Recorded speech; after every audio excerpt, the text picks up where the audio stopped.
राजधानी अस्सलाम वालेकुम। वालेकुम सलाम। किधर? भाई फैमिली के साथ कपड़े लेने आया था। अच्छा, तो ये तो लेडीज शोरूम है ना? लेडीज और जेंट्स दोनों भाई। तो अच्छी क्वालिटी के? बढ़िया क्वालिटी के लेडीज और जेंट्स दोनों हैं। तो मैं देखूं भाई? देखिए ना, आप जाइए। राजधानी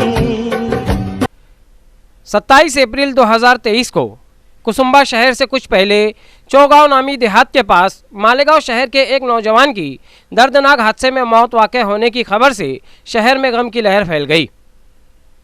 मौसूल हुई इत्तला के मुताबिक जिस नौजवान की मौत वाक़ हुई उसका नाम मोहम्मद अली रियाज अली, उम्र 26 साल, जो कि साकिन था मालेगांव शहर में वाक़ किला झोपड़पट्टी का।